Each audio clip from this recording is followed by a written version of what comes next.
आज हम एक बहुत ही अहम सवाल पर बात करने वाले हैं।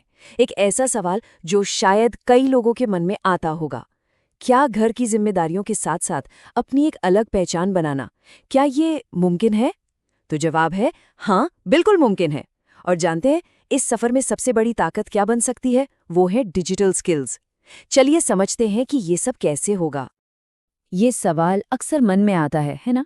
कि घर की इतनी सारी जिम्मेदारियों के बीच ऐसा लगता है कि अपने पर्सनल ग्रोथ के लिए तो शायद कोई रास्ता ही नहीं बचा है। पर एक बात है, अगर कोई भी सच में कुछ नया सीखकर आगे बढ़ना चाहता है, तो यकीन मानिए आज के टाइम में ये पहले से कई ज्यादा आसान हो गया है। देखिए, आज का ज़माना ना बिल्कुल बदल चुका है। टेक्नोलॉजी ने और खासकर डिजिटल स्किल्स और एआई मतलब आर्टिफिशियल इंटेलिजेंस के टूल्स ने घर बैठे सीखने और आगे बढ़ने के इतने सारे रास्ते खोल दिए हैं कि आप सोच भी नहीं सकते। जो चीज़ कल तक नामुमकिन सी लगती थी, वो आज सच में हकीकत में मुमकिन है। तो सवाल ये है कि शुरुआत करें तो करें कहाँ से? देखिए, कोई भी स्किल सीखने से पहले ना एक चीज़ है जो सबसे सबसे ज़्यादा ज़रूरी है, और वो है हमारा पहला कदम, एक लर्निंग माइंडसेट अपनाना। मतलब ये सोचना कि घर पर होना कोई रुकावट नहीं, बल्कि एक नई शुरुआत का मौका है। अच्छा, तो ये लर्निंग माइंडसेट आखिर है क्या चीज़? इसका ना बहुत सीधा सा मतलब है। ये एक विश्वास है कि अरे भाई, मेहनत और लगन से कोई भी कुछ भी सीख सकता है। मतलब पहले पूरा फोकस सीखने पर, फिर उसकी थोड़ी थोड़ी प्रैक्टिस, और फिर बस उसी से अपने लिए नए मौके बनाना। यहाँ पर ना दो तरह की सोच में फर्क समझिए। एक सोच है जो हमें रोकती है, जो कहती है अरे अब तो बहुत देर हो गई कुछ नया सीखने के लिए। और दूसरी तरफ एक एम्पावरिंग सोच है जो हमें ताकत देती है, जो कहती है कोई बात नहीं, मैं प्रैक्टिस के साथ स्टेप बाय स्टेप सीख सकती हूँ। और यकीन मानिए, बस इसी एक सोच का फर्क हमारी पूरी जर्नी को बदल कर रख सकता है। ऑलराइट, तो एक बार जब हमारा माइंडसेट सही ट्रैक पर आ गया, तो अब बारी है एक्शन की, है ना? तो चलिए अब देखते हैं 4 ऐसी जबरदस्त डिजिटल स्किल्स जिन्हें कोई भी घर बैठे बैठे सीखना शुरू कर सकता है। तो ये है वो 4 स्किल्स। सबसे पहले कंटेंट क्रिएशन, फिर बेसिक डिजाइनिंग, इसके बाद वेब पेज की बेसिक जानकारी, और आखिर में ऑटोमेशन और स्मार्ट टूल्स का इस्तेमाल। चलिए अब एक एक करके इन सबको थोड़ा डिटेल में समझते हैं। तो पहली स्किल है कंटेंट क्रिएशन, मतलब कुछ बनाना और शेयर करना। सोचिए, कुकिंग, गार्डनिंग, सिलाई, कोई भी हॉबी हो, उसके बारे में छोटे छोटे वीडियोस या रील्स बनाकर अपनी बात हजारों लोगों तक पहुंचाई जा सकती है। और सबसे मजे की बात पता है क्या है?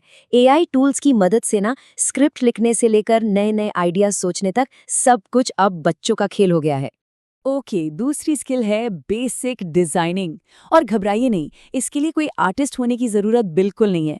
कैनवा जैसे कई फ्री टूल्स हैं जिनसे कोई भी, मतलब कोई भी, आसानी से सुंदर सुंदर पोस्टर्स, सोशल मीडिया के लिए ग्राफिक्स या फिर फ्लायर्स बना सकता है।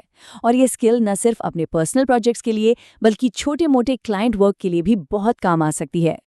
अब आती है तीसरी स्किल, एक सिंपल वेब पेज बनाना।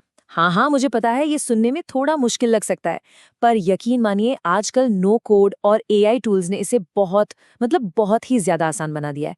ये ड्रैग एंड ड्रॉप्स जैसे होते हैं, जिनसे आप कोई भी जानकारी शेयर करने, अपने कोई सर्विस दिखाने या बस लोगों से व्हाट्सएप के जरिए जुड़ने के लिए एक पेज तैयार कर सकते हैं। और हमारी चौथी और आखिरी स्किल है ऑटोमेशन और स्मार्ट टूल्स। इसका सीधा सा मतलब है टेक्नोलॉजी से अपने काम को आसान बनाना, स्मार्ट बनाना। जैसे व्हाट्सएप पर ऑटो रिप्लाई सेट कर देना, या फिर सोशल मीडिया की पोस्ट्स को पहले से ही शेड्यूल करके रख देना। इससे होता क्या है? कीमती समय बचता है और सारा काम एकदम ऑर्गेनाइज्ड रहता है। तो ये 4 स्किल्स सुनकर शायद थोड़ा ओवरवेलमिंग लग रहा हो, है ना? कि अरे इतना सब कुछ कैसे होगा? पर रुकिए, जरूरी नहीं है कि सब कुछ एक ही साथ सीखा जाए। तो फिर सवाल ये उठता है कि रोज थोड़ा थोड़ा करके सीखने की आदत डाली कैसे जाए? इसका तरीका ना बहुत ही सिंपल है। बस 3 छोटे छोटे स्टेप्स हैं। स्टेप 1, इन चारों में से कोई एक स्किल चुन लीजिए, जो भी सबसे ज्यादा इंटरेस्टिंग लगे। स्टेप 2, उसके लिए रोज बस थोड़ा सा समय निकालिए। और स्टेप 3, धीरे धीरे बिना किसी प्रेशर के प्रैक्टिस करते जाइए, बस। और कितना समय देना है? कोई दिन भर नहीं लगना है। शुरुआत में रोज के सिर्फ 1 से 2 घंटे। अगर इतने भी लगातार दिए जाएं, तो कुछ ही महीनों में कमाल का सुधार देखने को मिल सकता है। याद रखिए, कंसिस्टेंसी यानी कि रोज करना, यही सबसे जरूरी है। तो हमने देखा कि कैसे आज के दौर में इंटरनेट और एआई टूल्स ने घर बैठे ग्रोथ का एक बिल्कुल नया रास्ता खोल दिया है। और ये रास्ता हर उस इंसान के लिए खुला है जिसके अंदर सीखने की एक इच्छा है, एक ललक है। तो आखिर में इस पूरे सफर के लिए चाहिए क्या? बस 3 चीजें। पहली, क्यूरियोसिटी, मतलब नया जानने की उत्सुकता। दूसरी, कंसिस्टेंसी, यानी रोज थोड़ा थोड़ा करने की आदत। और तीसरी और सबसे जरूरी, एक लर्निंग एटीट्यूड, मतलब हमेशा कुछ नया सीखने के लिए तैयार रहना। ये सारी बातें एक रास्ता दिखाने के लिए थी, लेकिन उस रास्ते पर पहला कदम उठाने का फैसला वो तो आपको ही करना है। तो ये ग्रोथ की कहानी कब शुरू होगी?